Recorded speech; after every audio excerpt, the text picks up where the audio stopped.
వేలు పట్టణంలోని స్థానిక ఎన్జీఓ హోం నందు ప్రపంచ మలేరియా దినోత్సవం సందర్భంగా deputy DMHO Vinay Kumar, sub unit officer Narasimha Reddy ఆధ్వర్యంలో మలేరియా అంతం మనతోనే అనే కార్యక్రమాన్ని నిర్వహించారు.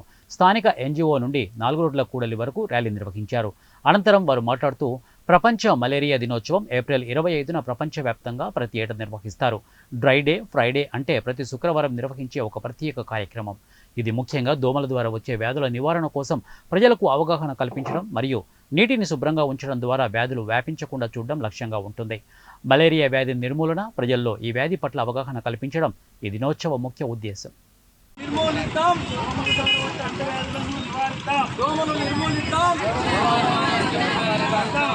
శుభ్రత ఉంటే ఆరోగ్యం, శుభ్రత ఉంటే ఆరోగ్యం, లేకుంటే అనారోగ్యం. శుభ్రత ఉంటే ఆరోగ్యం, శుభ్రత ఉంటే ఆరోగ్యం, శుభ్రత ఉంటే ఆరోగ్యం.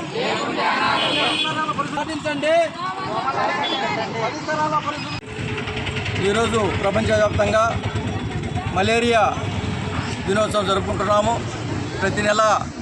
ప్రతి సంవత్సరం ఏప్రిల్ 25వ తేదీ ప్రపంచ మలేరియా దినోత్సవం భాగంగా ఈరోజు ప్రపంచ దేశాల్లో అన్ని జిల్లాల యందు, అన్ని తాలూకాల యందు కూడా ఈరోజు ఈ యొక్క ర్యాలీగా ప్రదర్శించి ఈ యొక్క ప్రజలను అప్రమత్తం చేసేదానికి ఈ మలేరియా వ్యాధిని 2027 కల్లా మన భారతదేశంలో 0 కేసెస్ తేవాలనే ఉద్దేశంతో భారత ప్రభుత్వం, ఆంధ్రప్రదేశ్ ప్రభుత్వము ప్రతినిధిన కారణంగా ఈ యొక్క కార్యక్రమాలన్నీ చేపడుతున్నాం.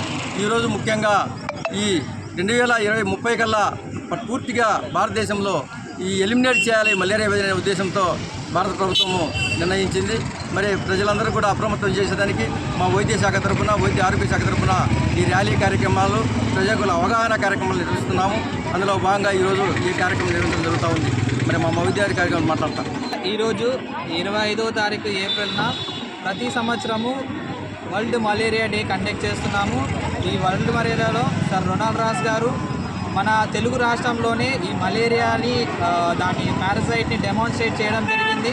కాబట్టి దీనివల్ల ముఖ్యంగా ఆఫ్రికా, ఇండియా దేశాల్లో పూర్వం ఎన్నో చావులు చూసిన రోగం ఇది. అలాంటి రోగాన్ని ఇప్పుడు చాలా కౌంట్ తగ్గించి ఉన్నామంటే మలేరియా రోగాన్ని తగ్గించున్నాము.